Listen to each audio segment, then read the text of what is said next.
Welcome to That Pony Show, the weekly show where we talk about that pony show that we all love. This week we are talking about episode 20, Hearthbreakers. This is the Christmas episode that is playing before the Halloween episode. Yeah. So yeah. I just explained probably why. Yeah. So this week, my name is Mumfied Thunderbirds. I am joined by Commander Sparkle. Medi Bobo. And that's it. So it's not, yes. It's not here. I thought this episode was pretty okay. I mean, like, freaking dang it. Okay, can I just ask a question? So, because I'm just playing the episode. It has been 5 seasons. How is Twilight not understood that giving books to people is not what they always want? Because she's the worst horse. She is... Like, I mean, that's just, like... She takes pleasure in watching others suffer at this point. It's almost like a fun... Like, it just doesn't... It doesn't make sense. Like, you'd think that by this time... she would understand that... Unless she's giving him a last-second gift. Well, yeah. If that were the case... You know, that's the perfect excuse right there, is that Twilight always gives people books. Hey, you thought you'd learn by now. Sorry, I just don't get over it. In fact, she's actually not giving a shit whatsoever, and she just wrapped the first book she saw, because she's a horrible human being. She's like, it's not like he's gonna read it anyways. It's almost like becoming a gag at this point. It's like, no, I half it's not expected even almost. It is literally a gag. Literally a gag? So they're... Yes. Anyway, no, I was like, feel. I'm sitting there and it's like, oh, alright, it's time to open up the book. Or, sorry, open up the present. And it's just like, it's going to be a book, No, isn't exactly. It? It's time to open up the book. It's time to open up the book. That's the point. That's my point. Man, I don't know why Spike is so excited to open up this present if he already knows it's going to be a fucking book. Yeah, right?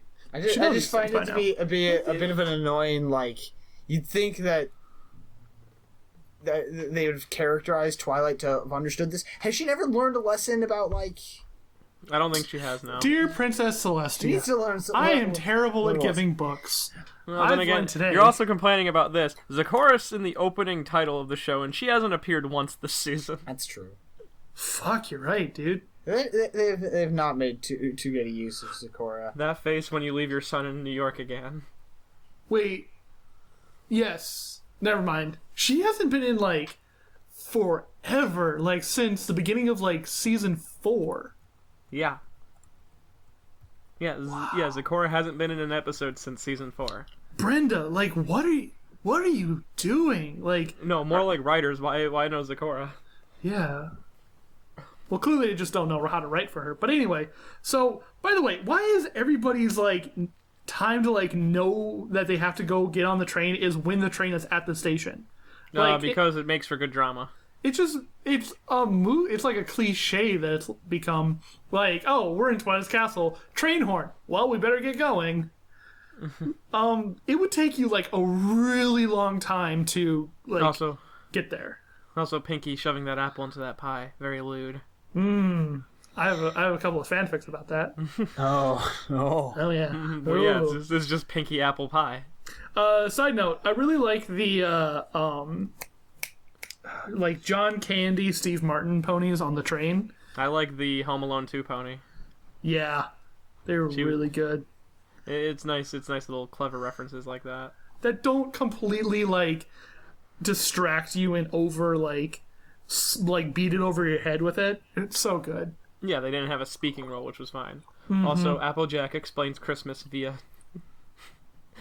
cookies on a stick, which is on great. A candy cane, not just a stick.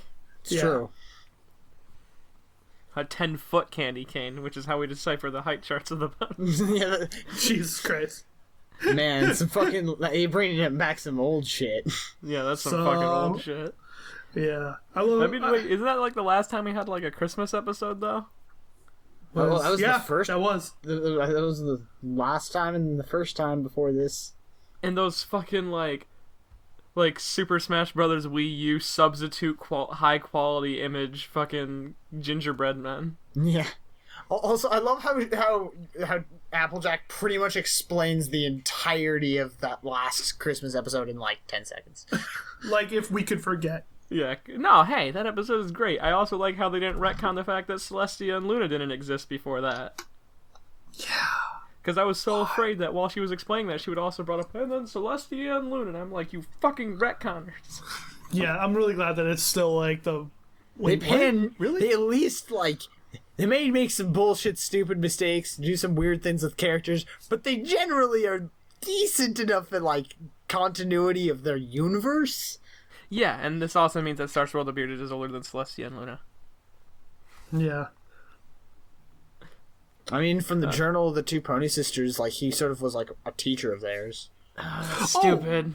Also, speaking of, like, talking about stuff from previous episodes, I like the fact that this entire episode is alluding back to the Pinky Apple Pie episode. Yeah. And I'm like, I literally started off with, why is Applejack caring about, like, Pinkie Pie's traditions? Did they get married? Are they? Did they get married? Is she going to go see the in-laws? And then I'm like, oh wait, no, fuck. And then you're like, oh my god, they're fucking stupid. They're maybe cousins. They're maybe cousins, which are the closest thing to actual cousins. Which actually is the best way to be a G-rated lesbian couple, right? Oh, it's a good way to get your incest thrown in this episode. We'll get to that when it comes up. Yeah. So she also meets Maud at the station, and by the way, I like the fact that Maud's back. I really want to see more of Maud. She definitely stole part of the show this episode because everyone missed her, I'm assuming. Yeah.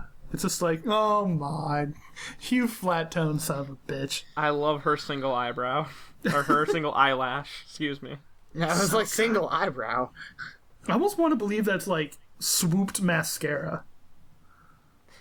Like that little hook that women do at the end of their eyeliner or whatever. Well, if that hook can come off their face, I was like, if it didn't move with her eye blinking, then maybe. Yeah. But also, go ahead. I can't remember who's what's the shy one's name? Can't remember. Marble Pie.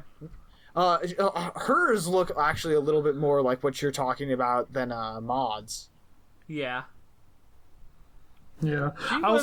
Her hair was very interesting this episode. I mean, I really enjoyed her, but man, her hair just decided to be either good or bad. It was never in between. Yeah. I also like the fact that, like, finally Pinky's parents have, like, a full-on speaking role, and you find out that they sort of, talk in this Amish. They are literally Amish. But hey, they actually love each other. This isn't a loveless marriage. Yeah. I like that. I like how they brought that up. That whole thing where it's like, and then the love stone was just bestowed, just whatever upon us, and yada yada, and our marriage was so. And it's like, oh. And then they blush, and I'm like, oh. That's cute. Also, Angry Rock Pony is best pony. Angry Rock Pony is really good. Like, the way she introduces herself in the same manner her mom and dad did, it was like, be wary the eye of limestone, and I'm like, Jesus Christ. Don't hold her... Don't... Dang it, don't molder Holder's boulder. You can tell that she is actually, like, the backbone of the farm. Like, oh yeah, she probably is, like... She pretty much does everything, I'm assuming. Yeah. Well, Pa's back don't work too right, and Ma can't pull the rocks. Yeah, they're more figureheads. She's actually the one that does all the work. And get off Holder's boulder. Now, what did I say? I like the fact of when Apple Bloom and Big Mac are sharing a bunk bed, and Apple Bloom is actually underneath Big Mac, and so she's like completely smashed in. I'm like, that does nothing to advance the plot, but I don't think in any way, shape, or form it actually hinders it. So I'm okay. True, with this. Except for the fact that he suffocates a little. Fucking. I almost called her Sweetie Belle for some reason. Apple Bloom. For some reason. Fuck you. So Stone Soup, which I'm pretty sure was a movie, right? Is it? I think it was. I can't remember. I swear Stone Soup was like a movie of some sort. I've never heard of it if it is. I wonder how it tastes. It goes down a little hard. Well, I mean, you never see them eat the rock. It's like a rock in your stomach, honestly. I mean, it's not the best thing. I find that interesting, their ability to sort of digest rock. It takes someone with true grit to eat a meal like that. I also like how Lime locks eyes with someone and doesn't stop glaring at them until they leave. It's a bold choice to serve that at your Christmas meal. Or I should say a bolder choice than other meals. Oh, God. Oh, my God. Limestone, she's just I'm really trying to pumice you with these puns, but it's not working very well. Get the fuck out. Well, now you're just being Lime salty about it. Oh my God, I hate you. She is fucking digging that Applejack isn't enjoying this. Yeah. I don't know, guys. I don't think I can rock Candy move along from these puns. Shut up. Anyways, making Do you want me to pick something else? Applejack Pick makes axe. a potato. Applejack makes a rock potato. It's really weird. She really... I would have thought that she would have been real grounded for this type of task, but apparently not. I will kick you from the call. I find it really strange that like it looks like from what Pinky did. Pinky just hit it once, got perfect. Everyone else looks like they weren't doing anything to it, and they're just hitting it with their fucking thing. It's Well, yeah, already that's done. because Pinky has diamond cut precision.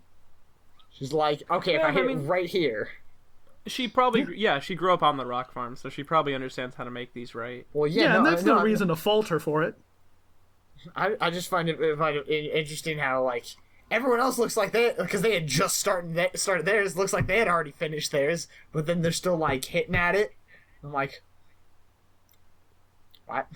I don't know. Yeah, just a weird I don't know. little tiny thing. Also, the pairings here was really, really interesting. She really tries to mold a connection between these two. Yeah, it's just kind of getting a little weird.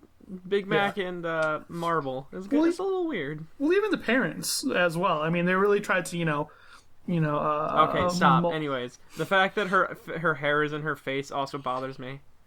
But I mean, I guess it makes sense because the pie's hair apparently actually is just one side and not the other. Well, how bad do you hate it though? Like out of all the different character design points, I mean, how much does this make you want to sandstorm out of the room? I don't get why you're doing this, but I'm not gonna respond. Anyways, I like this little scene of character development. It's a nice way to break up all the characters and give them their own little bits, and jokes. I think it's nice. It's also wow. Pinky owns a gem farm as well. It's really that. Really explains a lot about the backstory of why this farm exists. I mean, it's nice. It's a nice little trinket or like a gem of information. Oh my God, I fucking hate you. Shut the fuck up with the goddamn puns. It's like fucking 5 seconds can't go by without you attempting one. It makes me want to kill myself. All right, I'll settlement. I'll settlement down. Also, I love how fucking Granny Smith, when she hears about how the pies got together, she's just like, oh, I need to give me some of that. It's like Granny wants to get laid. There's some very sweet moments between Maud and Apple Bloom. Yeah. I can't remember. Is Maud the youngest? I think she is. That's Wait, nice, no. then. She's Pinky's little sister. So I think Pinky's the oldest, and Maud's the second oldest. Is she Pinky's little sister? I don't remember. So I don't remember. We'll get hard at in the comment section by people. Yeah, the diehard bronies are just like, you don't understand the continuity. You guys are just fake. I really enjoy fake fans. Oh my God! That brings back some memories. It's just all these characters just coagulate very well together. Oh, I wonder if that was intentionally done. So, but I do like the biggest flaw of this episode is that they play on Applejack's only weakness that she seems to have shown in all of her episodes. She just takes the head and she just rolls right along. My family over your family. Yeah. She seems to have this one-track mind at this point. She is a traditional pony. That's her biggest thing, is her traditions. Yeah. So when it's some other pony's traditions versus her traditions, of course she may accidentally force her traditions onto another group of people's traditions and not understand what the issue is. And she doesn't even understand that, like, some other people might not mind this. I just said that. Yeah. So yeah, Applejack goes and makes an apple family hearthwarming. Damn it. Yeah. Yeah. Apple family hearthwarming. Oh, and then the fact that all 4 of the Pie sisters are sleeping in one bed kind of is reminiscent to Charlie and the Chocolate Factory. Is it? Yeah. Also, Maud wasn't in the bed. No, they were. She just pops up before you can see Maud that's right next to Pinky. It's true. Yeah. Is she? Yeah. Oh, yeah. Go back. Watch it. You'll see it. Oh, yeah, she is. Hey-o. She's just the only one not to react. I mean, as she should be. And I'm betting you that Marble Pie was the one who reacted the most. I honestly really no, want, actually, know what Limestone was. Well, Limestone makes the more sense since she's the ball of fire. Yeah. That's true. I would have really thought hot-headed. I would have thought it would be funny is if, like, when Pinky did that scene, you just kind of saw Maud's head slowly raise from the side of the bed. Yeah. Like she wasn't sleeping on the bed, she sleeps on the floor for some reason. Because that's where rocks live. On the floor. On the ground. Yeah. So apparently this gets everybody all sandy-like and just was like, hey, no, we don't like this thing at all. So, like, your things are dumb and you're wrecking shit, and then things go bad because things are bad. See, I was expecting, like, Applejack was gonna set all this shit up and it was gonna get people upset. Jeez. What I was not expecting was the whole fucking, like, fissure. Yeah, and that's no fault of hers. Can I just say that it's really funny how Maud reacts to it though? Just like I just watched the scene again and she just stares at it. She's like, hey, you built this on a fault line. shit's on fire, And yo. is just fucking like, this will be interesting. Yeah. I really like Maud this episode. And it's weird how, like, everything here is just so perfectly made and, like, causes this huge fissure between, like, the family. Both figuratively and literally. It's like, wow. Subtle. Yeah, it's. I feel like this episode is covering something that they wouldn't be able to cover normally. And I mean, I'm not to say that this is a ship episode, but this is kind of like a way of covering, like, 2 people with different families coming together for a holiday. And that's usually happens when you have couples. But then instead of actually making a couple for the characters to have, which would have made the fans fucking freak out because everyone is... G-rated lesbians. This is what this is, Medi. Not G-rated lesbians. G-rated lesbians. They are long-lost distant relatives. No, they only... Think about it. G-rated incest. Think about it. Their offspring can't have children together. They're technically now having to spend holidays with each other's family. They may decide to move in with each other. G-rated lesbians. I'm telling you. Wait, that's what? what it is.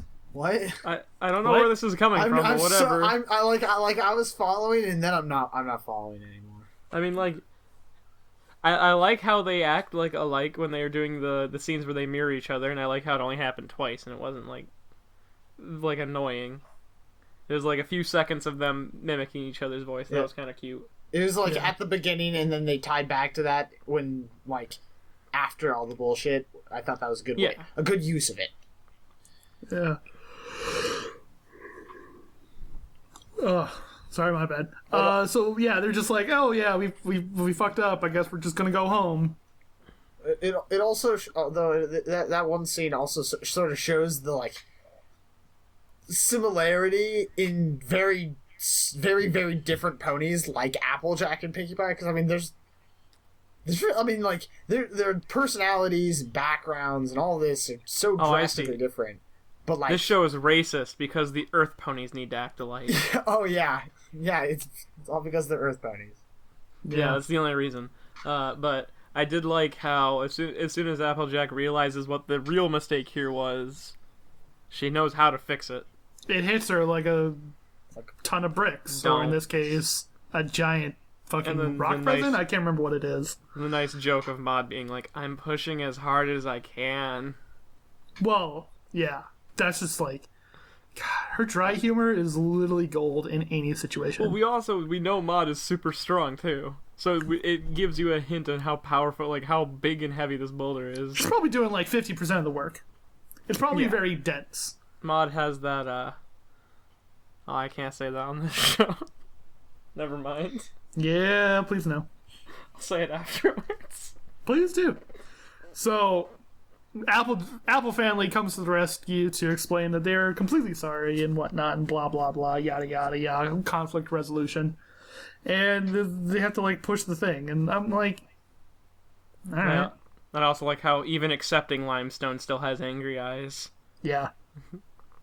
She's super rock salty about this. She was an easy to overcome tsundere. No, it's just that she has to take care of this farm. These strangers show up, and then they literally fuck up everything. Yeah. But then they come back and apologize, and everything's okay. So... And also, the callback to Applejack's fucking potato. Yeah, I like that. That was funny. And then the small Maud smile, and then the incestual shipping in front of the fireplace. Best their shipping. They're cousins. They're so distant of cousins. Everyone is a cousin, Betty. Everyone. I don't care. That's still gross. They're long lost distant cousins. They're literally at a family gathering, and they view each other as cousins. That's what. And that's what make. Do all of them? That's still weird. If everyone in your family views your cousins as cousins, but you view one of them as a lover, that's kind of weird. We had a president who married one of his first cousins. Well, Who? times were different. Wait, what president? I think Grover? FDR. Cool. He also had polio. He also is the only president to be elected for 4 terms. Didn't serve 4 terms, but he was elected for them. Heck yeah.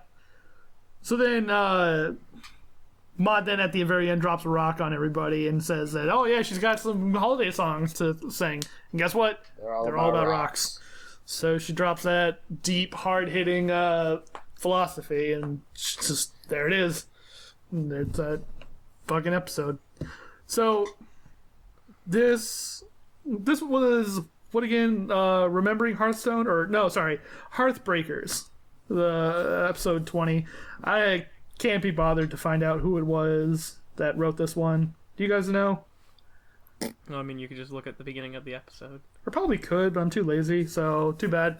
If anybody actually cares about it, you can just go to the Wikipedia for My Little Pony, and you can go look it up yourself. But either way, you did it for every other episode. Why are you so inconsistent? I don't know, because I don't care about this episode. This episode literally came out of nowhere, just rolled in and rolled right on out. So does fucking every other episode.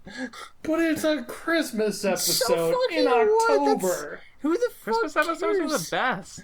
Okay, Yeah, let's okay. One second. I mean, let's see 1 second. Yeah, we'll do your job for you. 1 second. But anyway, so I don't know. Nick Confalone? Okay, great. Someone we've never heard of. He did the teleplay for Party Pooped. Okay. I think this might be his first actual individual thing. Sweet. So, in other words, a guy that just came out of nowhere to make an episode that kind of wasn't in order per se with what people nothing's would expect, in order. with what they would expect is what I'm mostly saying. I don't know. This complaining about order thing is really annoying because the show has never been in order. Yeah. Because it's just daily life. It's slice of life. It doesn't matter what the order is. Yet they decide to show a Halloween episode on Halloween. Yeah, because it would make it would get more views that way.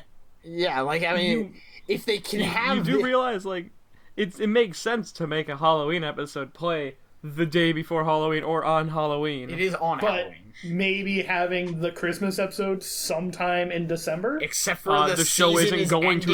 in You like realize there's November. like 5 episodes, right? There's like 5 episodes left. There are plenty of shows out there that if they make a special holiday episode, they're just like, oh, here. I know we're not our regular season block, but My here, Little have a Pony is special not one of episode. those shows, though. Yeah, My Little Pony has never been that type of show. But it doesn't necessarily mean that they couldn't do that. But they're not going to. Yeah, And highly they've unlikely, never but it's still shown a in the possibility. They've never shown in the past that they would, so expecting that is stupid. Yeah, well, so what? Get over it. But No. that same argument, though, they have shown it in the past that they are able to show holiday-themed episodes on the day that the holiday is on. So being able to expect it to be on that episode would be somewhat Except relevant. for what are you talking about? The season I'm is- literally the taking your same argument and flipping it. The season ends in November. So Yes. putting it anywhere more towards the end would be okay.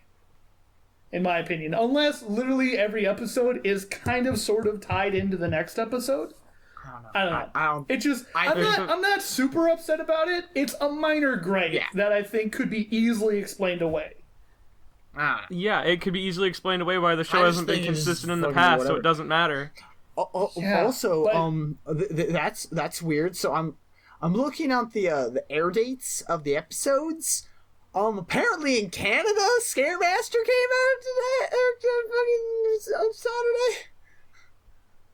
Oh, Yeah, the air dates that are really fucked up because everything is inconsistent because of how It's the fucking show. it's was the made. only episode that of any episode that has two different air dates, and it says Canada October 24th, USA October 31st.